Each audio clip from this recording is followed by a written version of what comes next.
Muy buenos días, Carito. Bienvenida a esta casa editorial. ¿Cómo estás? Muy bien, muchas gracias por permitirme y estar en este espacio. Qué gusto tenerte aquí. Para los que no te conocen, Carito Moroki es una marca registrada aquí en Chiapas, pero cuéntanos un poquito.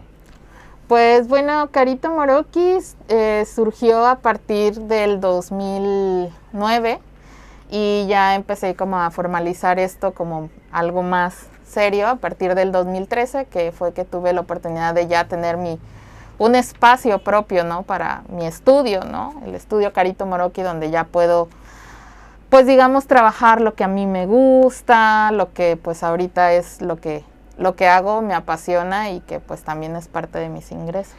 Carito, ¿de dónde viene ese entusiasmo por la artesanía, por la escultura? Digo, eres diseñadora gráfica, pero ¿cuándo nació? ¿Cómo nació? Cuéntanos un poquito para los que no te conocen. Pues es bien interesante porque con una amiga íbamos haciendo nos tomamos como una meta de cada fin de semana ir conociendo como pueblitos, comunidades. Yo le comentaba de que quería estudiar una maestría de desarrollo rural sustentable, entonces decía como desarrollo rural sustentable con diseño gráfico como que no, Como que no no hago el empataban. match, ¿no? Pero le contaba de que me gustaba esto de ir a las comunidades, conocer como lo que hacían. Entonces me dice, tal vez podría ser que una maestría no sea lo tuyo. Tal vez podrías checar como algunos talleres o algo de los oficios. Y yo dije, podría ser, ¿no? Entonces tuve la suerte de que dieron un taller de barro con las artesanas de Amatenango hace mucho tiempo, con la maestra Dinora Disner, que es hija del maestro Disner, excelente ceramista. Y pues bueno, nos dieron clases y yo me apunté y se me facilitó, ¿no? Era muy interesante porque los artesanos me preguntaban que ellos toda la vida han tenido este contacto con el barro porque es un trabajo hereditario, mayormente las mujeres, ¿no? De mamás, hijas, nietas, pues van agarrando como ese oficio.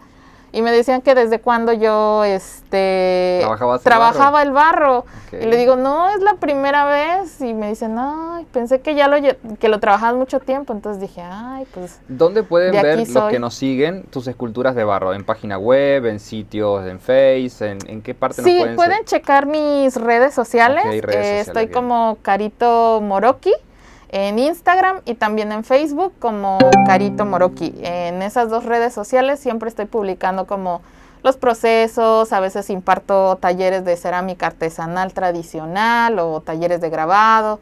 Entonces ahí voy subiendo poco a poco todo lo que voy elaborando, ¿no? Eso te iba a preguntar, retomando ese punto. ¿Cómo van los talleres con toda esta situación que ha pasado? Y bueno, que todos hemos vivido, pero ¿cómo lo has surfeado? Porque platicábamos al principio, es muy difícil ser artesano, ser independiente. Sí. Y además darle el tiempo a la marca para que se establezca, porque ese es otro punto. Muchas veces uno dice, ay, qué lindo. Sí, pero es tiempo. A veces, lo comentábamos al principio, la relación costo y calidad la gente no lo puede comprender en lo que dura hacer una artesanía y después en lo que quiere comprar como producto final. Después muchas veces, lamentablemente, para bien o para mal, se terminan yendo por el precio y resulta que el precio era una imitación, que es lo que hablábamos con muchos artesanos ya. Entonces, ¿cómo has lidiado con todo eso en estos últimos casi 2 años ya? Pues ha sido como muy interesante porque precisamente los talleres es parte de un proyecto de Carito Moroki que se llama Preservando Tradiciones. Estos talleres tienen 3 vertientes. Una es para niños, que en esa vertiente es que los niños tengan un acercamiento con la materia prima que trabajamos en Carito Moroki, que es el barro, para que así ellos puedan entender un poco su textura, la humedad, qué tan plástica es, o sea, si se parece a la plastilina o no. Entonces es como el primer acercamiento a los niños de cómo poder trabajar el barro y también entender un poco la motricidad de sus manos, ¿no? Que eso también nos puede ayudar, ¿no? Es súper importante, sí. En la segunda vertiente es talleres para artesanos. Esto es muy importante porque también en muchas comunidades hay artesanos que también tienen todo el expertise de conocer el trabajo de trabajar el barro, pero también a veces les falta que no tienen como otro tipo de herramientas o conocimientos, pues ampliar el panorama de lo que pueden hacer, ¿no? Y trabajar con herramientas que puedan ellos encontrar en su comunidad, ¿no? Como por ejemplo en Ocuilapa de Juárez, hace como 2 años, creo que sí, impartí un taller a una familia de artesanos en donde una amiga me invitó, quiero que des un taller y 2 clases, y le digo, es que no puede ser así, o sea, primero hay que tener como un acercamiento con los artesanos para saber cuáles son sus necesidades, qué es lo que ellos necesitan, o que no saben, o que sí saben y quieren mejorar del barro, ¿no? Entonces, tiene que ser como un proceso como muy integral en ese sentido con los artesanos para saber qué es lo que necesitan, y lo que ellos necesitaban era tener mejor calidad en sus piezas, ¿no? Entonces una piedrita les vino a cambiar completamente eso, ¿no? Pulir las piezas con piedrita de río les vino a cambiar radicalmente. Era algo tan sencillo que dijeron, ahora con esto que nosotros sabemos ya podemos aumentar el costo de nuestras piezas, ¿no? Exacto. Entonces eso también es como muy importante en la segunda vertiente de Preservando Tradiciones. Y la tercera y última es al público en general, en donde aquí yo imparto los talleres de cerámica tradicional utilizando las técnicas tradicionales que utilizan los alfareros acá en Chiapas, ¿no? Okay. Entonces las personas, les digo, se les da como su bolita de barro y ya ellos empiezan a construir. Para mí la construcción más bonita, noble y leal es la de los churritos, en donde son como pues tiritas, como tripitas de pollo, en donde con pura tirita se pueden hacer jarrones, jaguares, lo que tú quieras, con esa técnica tan sencilla, ¿no? Entonces, el que las personas entiendan ese proceso de construir una pieza, ya entienden como el valor que no se ve detrás de una pieza, por ejemplo, en Carito Moroqui, ¿no? Que lo mío es como ponerle mucho color. Le digo, sí, pero tú no estás viendo el background de hay que ir a recoger el barro, hay que sacarlo, no es en cualquier tiempo, tiene que ser en temporada de calor, que no esté lloviendo, porque pues si no las minas pues están llenas de lodo, es un accidente, o sea, ya no es factible sacarlo. Ok, a ver, cuéntanos un poquito sobre eso. ¿Cómo es? ¿De qué lugar en particular se saca? Pues mira. ¿Y cuál es la diferencia? Porque para cualquiera te diría, bueno, barro es barro allá en el norte o en el sur y cambia mucho la textura, hasta donde entiendo, y cambian mucho las condiciones climáticas. Sí. Sé que el barro de Oaxaca es totalmente diferente al de Chiapas. Cuéntanos un poquito de... Pues mira, yo utilizo diferentes tipos de barro. En especial me gusta el de los altos, pero también en donde tenemos el hornito de adobe tradicional, en donde se queman las piezas, se encuentra en Ocuilapa. Entonces tuve la fortuna de que en el espacio donde está el terrenito pues hay barro, ¿no? Entonces, para saber si es barro o no, hay cosas tan sencillas como agarrar un poquito de tierra, hacer como una bolita, hacer un anillito, y si a la hora que haces el anillito se empieza a cuartear, pues es tierra normal, común y corriente, ¿no? Y si no, quiere decir pues que es una tierra plástica, ¿no? Entonces, lo primero que hay que hacer es extraer el barro, que eso se tiene que hacer en temporada de seca. Si tú lo haces, como te decía, en temporada de lluvia o algo así, es muy inseguro, y pues obviamente las minas, como pues son hoyitos, pues van a estar completamente de agua, ¿no? Entonces no es seguro ni factible sacar el barro, ¿no? Entonces, ya que se saca el barro, hay que ponerlo en costalitos, y ya esos costalitos yo ya me los traigo aquí a Tuxtla.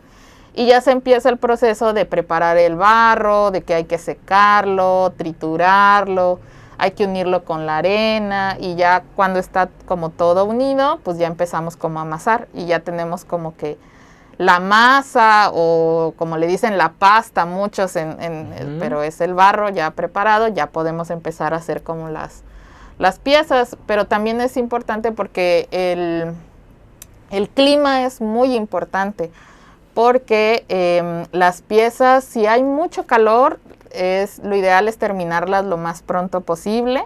Okay. Porque la humedad también, tienes que ser como muy cauteloso para que la pieza no se seque como por fuera y esté húmeda por dentro. Entonces, si la humedad no se va eliminando como coordinadamente y homogéneamente, es muy probable que la pieza se rompa, ¿no? Entonces es muy importante desde cómo conseguir el barro, cómo preparar el barro, cómo armar la pieza, todo vaya como perfectamente bien. Si tú no digamos, si le pusiste más arena o más barro y no hiciste como la mezcla ideal, digamos, con la que tú trabajas, y cuando hagas la pieza, pues es muy factible que se rompa, ¿no?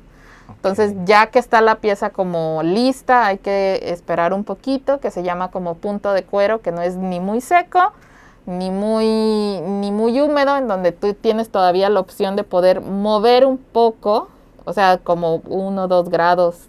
O sea, algo como muy mínimo, tampoco es así como, ay, la voy a volver a hacer, se te va a romper, obviamente, ¿no? Entonces, tú le puedes ir quitando como los excesos, si le quieres agregar tal vez algo, te falló, ese es como el punto ideal, o sea, el último momento para hacer como cambios, ¿no? Y ya que se empieza a quitar como la humedad, que ya tiene 0% de humedad, ya lo que se hace es que se trasladan las piezas al terrenito en donde tengo el hornito de adobe tradicional. Algo que es muy importante es que yo tardo mucho en hornear porque mi horno es pequeñito, las piezas son pequeñitas, entonces por lo regular a veces son 4 quemas al año o a veces solo una, porque también es muy importante no estar quemando y quemando y quemando y quemando, porque también esta huella de carbono y la leña y todo eso también no es algo que me agrade, ¿no? Entonces hay que ser eficientes en ese sentido, para que así el hornito esté 100% cargado y se puedan hacer las quemas, y ahí yo le llamo literal la prueba de fuego. Ahí vamos a saber si hiciste bien la masa, si pegaste bien los churritos, todo en la horneada. Todo ese proceso hasta llegar a la horneada, ¿cuánto tiempo demora? Va demorando dependiendo también un poco de las piezas que se hagan. O sea, si son piezas pequeñitas, pues, por ejemplo, también depende qué tanto barro quiera amasar. A veces puedo amasar 20 kilos, a veces solo 10 kilos. Como que sí, ahora soy como muy consciente de solo preparar como lo necesario para ir haciendo las piezas y no tener como grandes cantidades que luego se secan y hay que volver a empezar como al paso 1. Entonces hay piezas que me pueden llevar 3 o 4 días, o hay 8 días, 10 días, va dependiendo. Pero por ejemplo una joyería, si yo junto desde amasar, elaborar la pieza, hornearla y todo eso, mínimo son 5 días, ¿no? Porque el horneado son 2 días. Un día de quema, tienes que esperar a que enfríe y hasta el día siguiente puedes sacar las piezas, ¿no? Ok. Has ido diversificando a través del tiempo, y en este último tiempo es justamente lo que nos contabas ahora, ¿no? El tema de trabajar con la joyería de barro y demás, que ahí después Noé nos va a hacer el favor de enfocar precisamente algunas cosas, veo algunas cosas textiles, es decir, que comenzaste con el barro y fuiste como abriendo los horizontes. Sí, primero empecé con alcancías, y algo muy importante en lo que es Carito Moroki, todas las piezas que elaboro, porque no los veo como un producto, sino como una pieza artesanal, ¿no? Okay. Que se elabora, ¿no? También es muy importante, hay una matriz, se llama matriz Fonar, y esta matriz Fonar es muy importante porque te hace la diferencia, porque muchos dicen es artesanal, es hecho a mano. Sí, efectivamente, pero esa matriz Fonar nos dice la diferencia que existe entre una manualidad y una artesanía. Esto no quiere decir, porque muchos dicen, ay, es que lo tuyo es una manualidad o esto es una artesanía. No, esta matriz lo que no quiere es, como muchos lo ven, como disminuir la calidad entre una artesanía y una manualidad. No, esto lo que hace es aprender a diferenciar qué es una manualidad y qué es una artesanía. Algo muy importante en las manualidades es que tú ya compras las materias primas, ¿no? Como por ejemplo hacer algo de fieltro, no sé, ¿no? Que ya compras el fieltro y ya nada más costuras y todo eso es una manualidad. Pero también dentro de las manualidades, como en las artesanías, lo que tú platicabas, hay artesanías que son de muy baja calidad y hay artesanías que son prolijas, ¿no? Es lo mismo con las manualidades. Hay manualidades que no tienen suficiente calidad y hay manualidades de que, por ejemplo, no sé, que bordan Shakira una por una, pues tiene mucho trabajo. Aquí lo importante es entender que una manualidad tiene ciertas características a diferencia de una artesanía. Y la artesanía, por lo regular, la materia prima la consigues, como hacer alfarería, ¿no? Exactamente, sí. Entonces tú consigues la materia prima, transformas la materia prima para hacer la pieza, ¿no?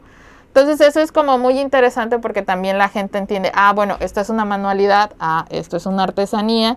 Entonces tú ya puedes hacer como esa diferenciación de cómo es el proceso de cada pieza. Y está muy bien, ¿no? Pero digamos que mucha gente dice, no, es que lo mío no es manualidad, es una artesanía. Y le digo, no, no está mal, o sea, puede ser, o sea, una artesanía y una manualidad pueden ser igual de complicadas, pero también entender esto, ¿no? Que es una manualidad y que es una artesanía, ¿no? También así ya uno puede distinguir que te pueden vender una artesanía que realmente es una manualidad, ¿no? Ya es como el consumidor también hacerle entender que tiene que preguntar mucho, ¿no? Por ejemplo, a veces venden como telares y en realidad no son telares, son hechos en China, ¿no?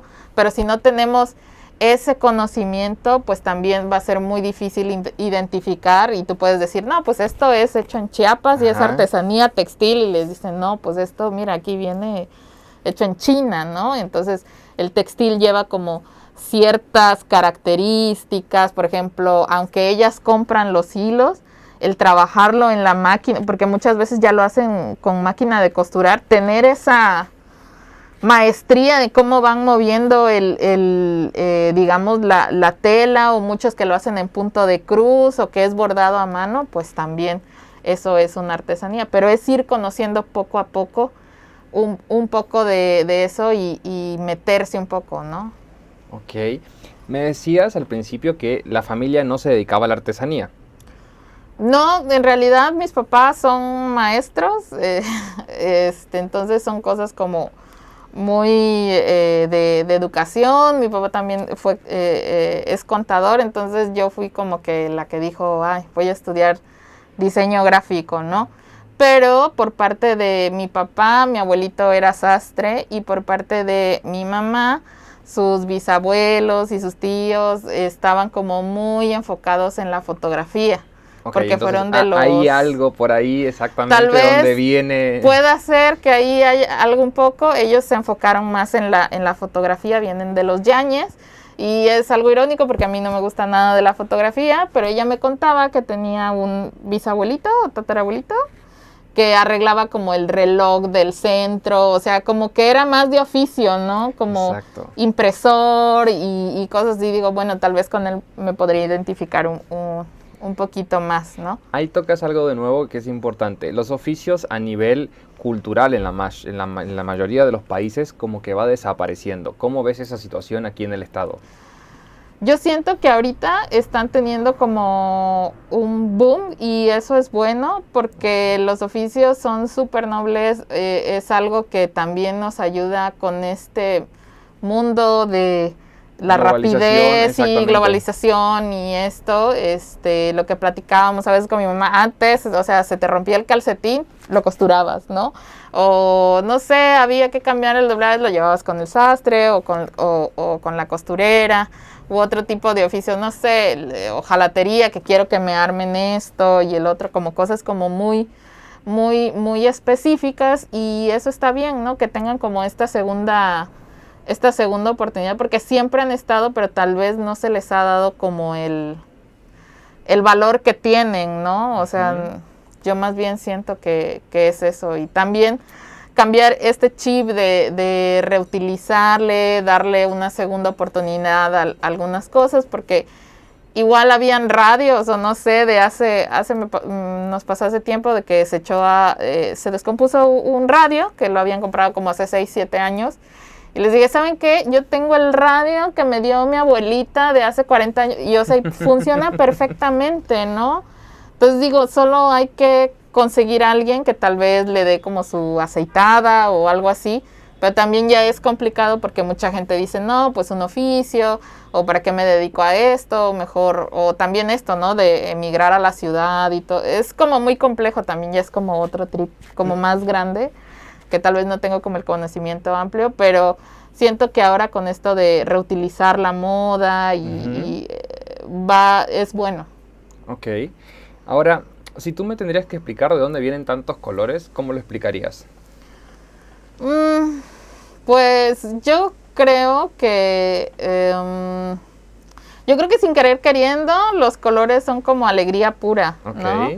Y también me gusta esto del Reiki, me gusta esto como que tener armonía un poco, aunque interiormente a veces me cueste, pero sí me gusta que cada persona cuando adquiere un producto mío sí se lleve como alegría y esa armonía.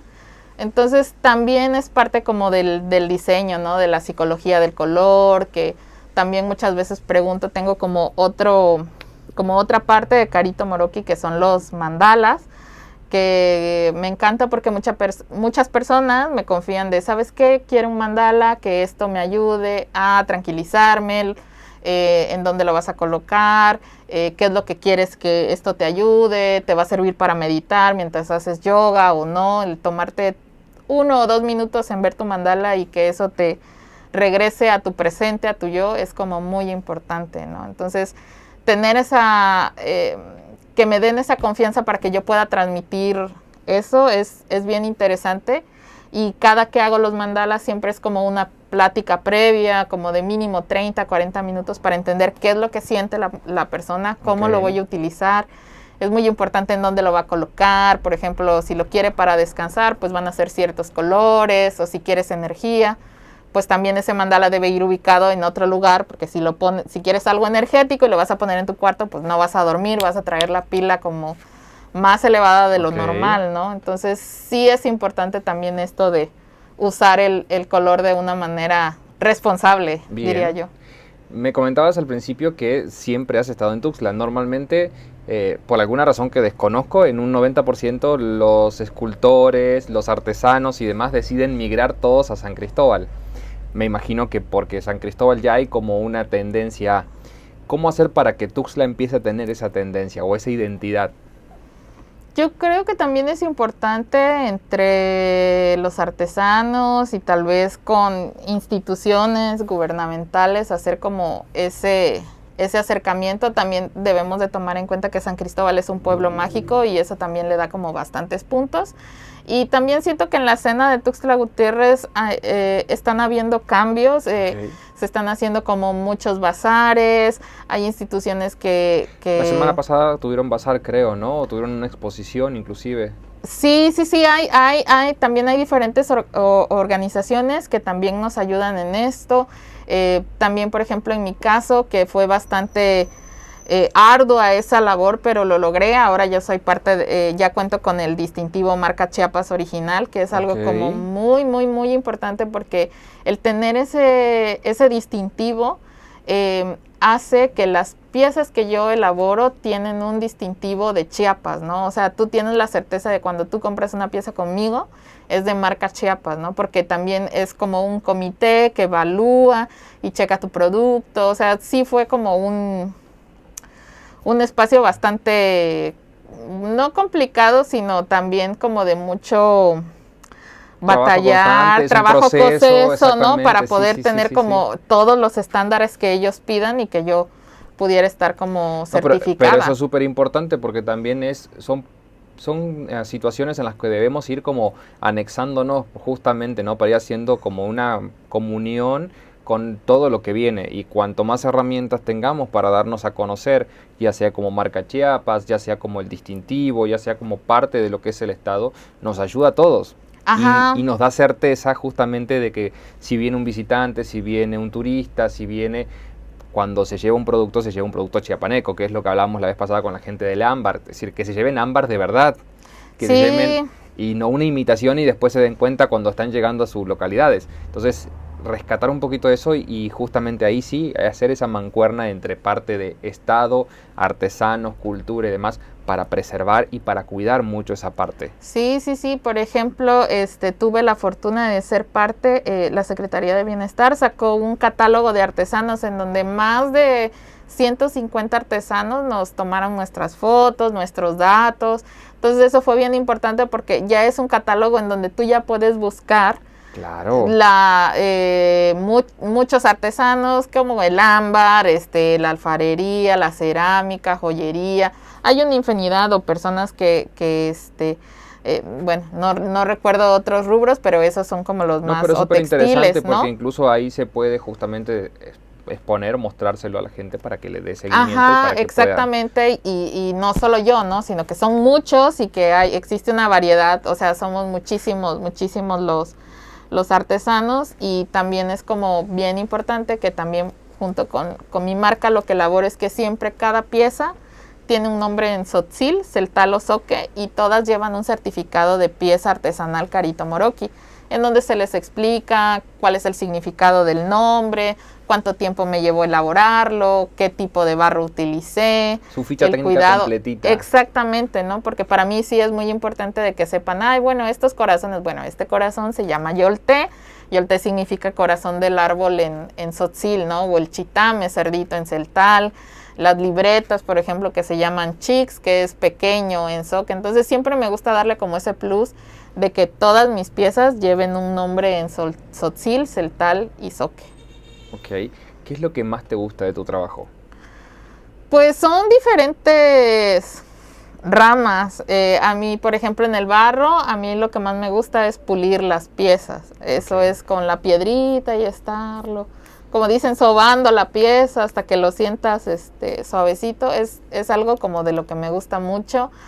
También el hornear las piezas, o sea, ir a hornear las piezas es como, yo utilizo 2 días, entonces es desde ir a encontrar como la materia prima, porque para eso la leña y todo lo que se usa es puro, no es desperdicio, sino que, por ejemplo, el quebracho o algunos que van cayendo las ramitas, eso lo vamos juntando, o sea, evito comprar la leña, ¿no? Entonces, también cuando se desmonta el terrenito, todo eso yo lo voy guardando para que así ya cuando sea la quema, pues ya no, pues no utilizo nada externo, ¿no? De lo mismo ahí queda. Del medio ambiente. Sí, ¿no? Entonces eso sí me gusta, y es una celebración porque ya es el final de todo, es la prueba de fuego. Vamos a saber si hice bien las piezas o no, o subí de temperatura o bajó, ¿no? Ya hasta el día siguiente pues ya empezamos a sacar las piezas, como dicen, si se lograron o no, y pues las que lograron pues ya las regreso al estudio y ya empieza como a pintarlas, ¿no? Bien. ¿Y qué es lo que más se te dificulta? ¿Qué es lo más difícil de esta profesión? Porque además, como te decía al principio, hay 2 cosas ahí que van de la mano. Ser artesano, prácticamente ahora abriendo el panorama textil, abriendo el panorama de la joyería y demás, pero además como mujer, digo, estamos en comunidades que en el sur de México son un poquito más complicadas a la hora de desarrollarse.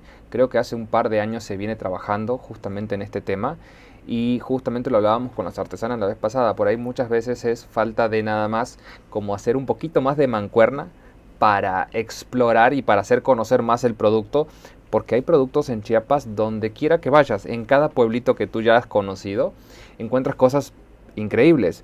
El tema es que ese producto no llega a poderse ver o demás, y se termina haciendo como muy comercial todo el resto, el que llega. Sí.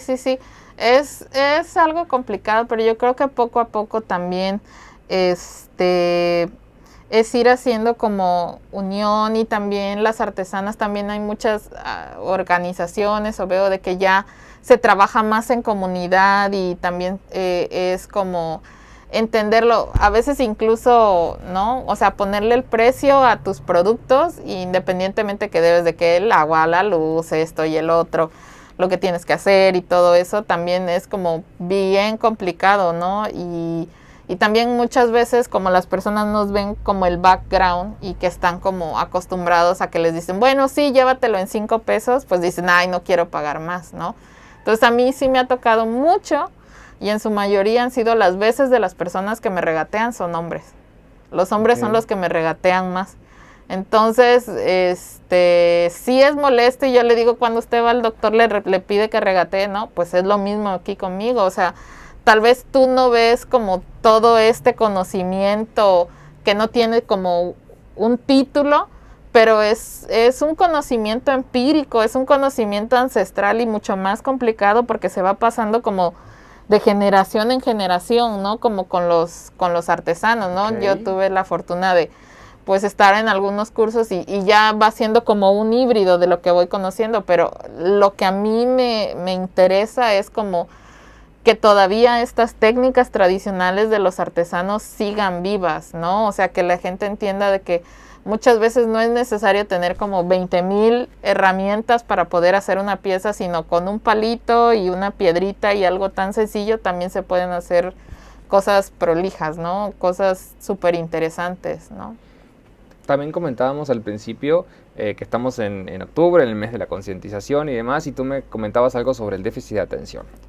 Sí, eso es bien importante. Por ejemplo, en mi caso, que al menos ahorita yo lo estoy sintiendo, yo estoy diagnosticada con déficit de atención e hiperactividad de ambos. O sea, soy muy dispersa, pero también soy muy activa, ¿no? Entonces, eso también es muy importante, que muchas veces no lo vemos, pero la salud mental es como muy importante, y el ser diagnosticado y no estar diagnosticado, eso a veces hace más complicado ser un emprendedor. Por ejemplo, en mi caso, a mí la planeación, la organización me cuesta bastante, ¿no?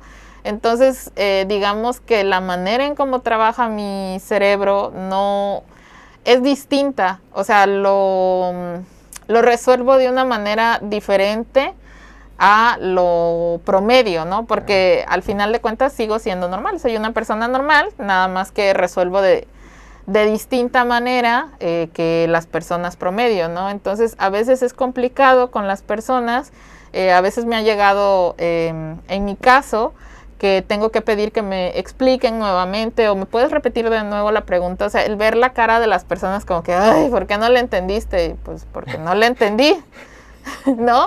O sea, creo que no te cuesta volverme a repetir nuevamente lo que tú lo que tú me quieres dar a entender, ¿no? Entonces también es bien complicado el ser emprendedora, el ser artesana, y el déficit de atención hace esto también como más volátil, y que la gente a veces no entiende ese proceso, que hay personas que lo manejan de distinta manera, ¿no? Y no es porque lo hagas por mala fe de, ay, a ver, y te voy a preguntar no, es porque realmente yo lo manejo de distinta manera, ¿no? Entonces, claro, eso es como muy importante también, porque dentro de la salud mental muchas veces es esto de...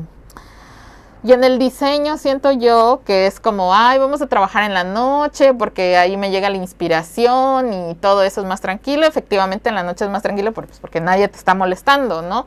Pero a lo que me refiero es de que por qué tenemos que cambiar como este hábito, o que el mismo medio hace que es que lo quiero para mañana, o sea, y mañana es ayer, ¿no? Entonces es un desgaste emocional que, si tú lo vas checando como a la larga, el no dormir te puede generar como una crisis existencial muy fuerte, ¿no? Sí, totalmente.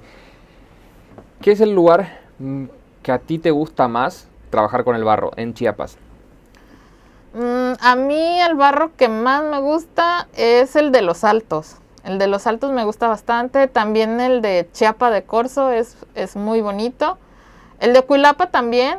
Y es interesante porque pues cada barro tiene como características diferentes. El barro está compuesto de minerales, ¿no? Y muchos hacen como este hincapié de que lo que hago es barro y lo que se ve blanco es cerámica. Y no, en realidad todo lo que yo trabajo es cerámica. Hay dos tipos de cerámica, una de baja temperatura y otra de alta temperatura. La de baja temperatura es que no llegas a los 1000 grados, llegas a 800 grados más o menos, ¿no? La de baja, que es la alfarería que uno ve comúnmente en cualquier lado. Yo le llamo cerámica de baja temperatura. Y el de alta temperatura es porque llega a temperaturas arriba de los 1100 grados, y también se le pone como un esmalte, ¿no? Y la diferencia de que ven como las tazas o lo de la porcelana, sigue siendo barro, nada más que ese barro no contiene hierro. Entonces el hierro hace que se vea roja la pieza, ¿no? Entonces eso es que en cada lugar el barro tiene diferentes minerales. Hay unos que se ven como más rojos, otros más naranjas, unos más grises, pero es por lo mismo, la composición de los materiales. Por ejemplo, hay un mineral que se llama caolín, Y ese se llama kaolin porque viene de una montaña en China que se llama Kaolin, no sé cómo es, ¿no? Ujú. Entonces, por eso se llama ese mineral y es uno de los importantes para hacer cerámica de la que ustedes ven blanco, pero sigue siendo cerámica, ¿no? Ok, perfecto. Vamos a repetirles para los que no conocen tus redes sociales y para que puedan seguirte en plataformas. Pues mi nombre es Carito Moroki y mis redes sociales están en Carito Moroki en Instagram y en Facebook como Carito Moroki también. Y también me pueden encontrar en Google, ponen Carito Moroki y ahí también tengo digamos que mi página de Google y ahí comparto también eventos, un blog, el espacio, en qué horarios atiendo. Y todo eso. Eso es lo que nos lleva a la próxima pregunta. ¿En qué horarios atiendes? ¿Todos los días estás abierta? ¿Tienes un lugar exclusivamente de venta o tienes un lugar para hacer los cursos exclusivamente? ¿Van rotando? Ok. Yo en mi estudio siempre estoy como trabajando, pero únicamente tengo horarios abiertos los días jueves, viernes y sábado para atención al público, ¿no? Bien. Entonces en esos horarios estoy de 5:30 a 8:30, jueves y viernes, y el sábado estoy de 11 a 4 y de 5:30 a 8:30 de la noche. Entonces me pueden mandar un mensajito o me pueden enviar un WhatsApp al 961-1969-141 y ahí con mucho gusto también podemos agendar Por una ejemplo, lo que cita. decías hoy, ¿no? De un mandala o para algunas cosas algo específicas. como muy específicas que es ¿Para qué? necesario tener como la presencia de la persona y como mi espacio es muy pequeñito, solo a una persona recibo con todos los protocolos de higiene y para los talleres por lo mismo mi espacio es muy pequeño. Los talleres son individuales también para Bien. tener como la seguridad y certeza de que pues las dos personas que estemos trabajando pues estemos cómodas y seguras, Ok. ¿no? Perfecto. Carito, algo que te hubiese gustado que te preguntara y se me pasó, quedó en el tintero, algo que te gustaría contarle a la gente. Ay, no sé. Pues nada, de que también es importante que muchas veces las personas no pueden adquirir alguna pieza, pero también es importante que, como dicen, con sus likes, shares, compartir sus historias, si han tenido algún producto mío y que lo compartan, para mí es también muy importante y me llena como el corazón emocionalmente saber que son piezas que les gusta, que están contentas con ellas y pues eso, ¿no? De que compartan el trabajo de los artesanos también, ¿no? Porque eso también nos ayuda bastante a tener un alcance y que tal vez tú ya me conoces, pero el que tú compartas no sé, Claro. cualquier publicación puede decir, ay, esto está muy bonito, me interesa o lo voy a compartir y así se va creando como una olita, ¿no? En las redes sociales y alguien va a llegar y dice, esto me gusta y lo quiero para mí, ¿no? Exactamente, sí, es ir haciendo comunidad entre todos e ir apoyándonos entre todos. Lo platicábamos con los artesanos la semana pasada. Justamente la idea es hacer esa comunión, por lo que te decía, para ir como haciendo esa comunidad, ir apoyándonos y tal vez volver como a la antigua, ¿no? Un poco el trueque, el poco ayudarnos porque la sociedad va cambiando, ha cambiado definitivamente luego de la pandemia o de lo que todavía queda de la pandemia. Entonces debemos adaptarnos a que la realidad va a ser distinta y que entre todos debemos salir adelante, porque si no va a ser muy difícil.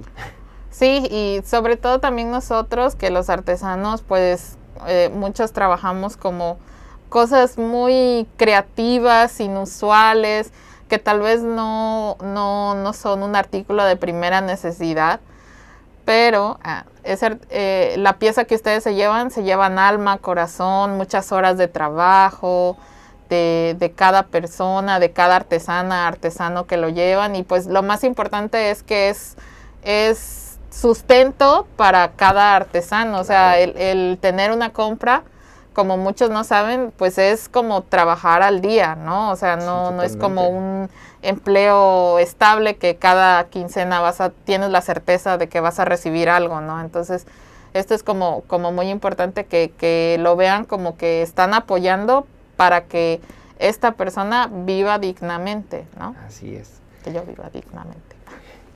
Bueno, la labor es increíble. Vamos a estar mostrando los productos en internet, en el video, en las páginas, en el periódico que va a salir en estos días también la nota. Agradecemos tu visita. Las puertas de esta casa editorial quedan totalmente abiertas para cuando gusten. Espero que pronto se pueda reactivar mucho más y puedan estar haciendo presentaciones, y porque sé que hay una movida interesante para hacer presentaciones a nivel ya más grande, para hacer, por ejemplo, exposiciones, para hacer bazares como se hicieron, pero ya a un nivel, a una escala un poquito mayor. Para exactamente poder contar más con la población y que justamente se vayan empapando de estas tradiciones, de esta parte cultural que no se debe dejar de tener presente, porque si no nos olvidamos del pasado y el futuro que tengamos sin pasado va a ser como medio complicado.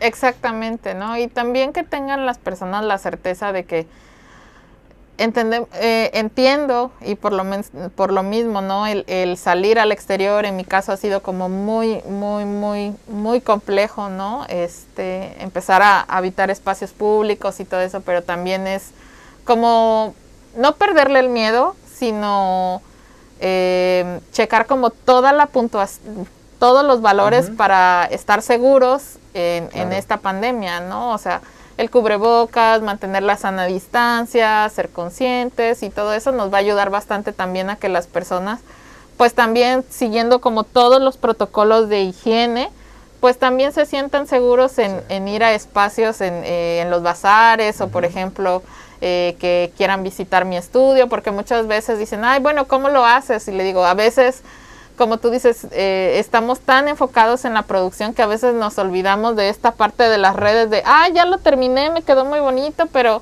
no grabé cómo lo hice, ¿no? O cómo estampo las playeras, o como que ese background, ¿no? A veces se nos olvida porque pues somos también administradores, artesanos, community manager, son todólogos en la profesión, sí, totalmente, ¿no? sí. Entonces ya lo que queremos es que ya después con el tiempo pues ya empezar a delegar, y eso también genera más ingresos para más personas, y pues tú también ya empiezas a delegar como muchas cosas para que puedas como empezar a producir más o crear más. Buenísimo. O no sé. Por el momento estás trabajando sola, pero la idea es ya empezar a agrupar gente para que trabaje contigo y para que vayan haciendo todo un... Sí, bueno. como una sinergia, ¿no? Claro. Por eso también es como muy importante que las personas, pues no tengan...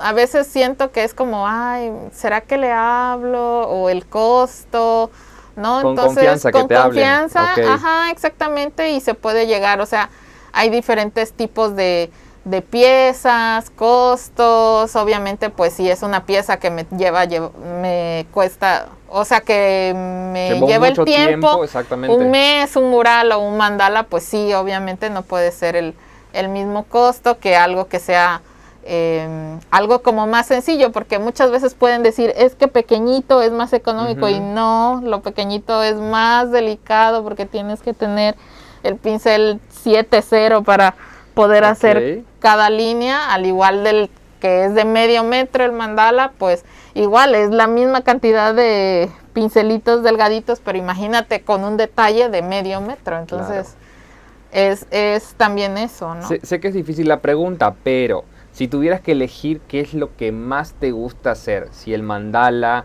si la joyería, si el barro, si un mural, ¿qué es lo que dices? Con esto totalmente pierdo la noción del tiempo, pierdo la noción del espacio. Pues son diferentes cosas. Volviendo a lo mismo como al déficit de atención, hay algo que se llama hiperfoco.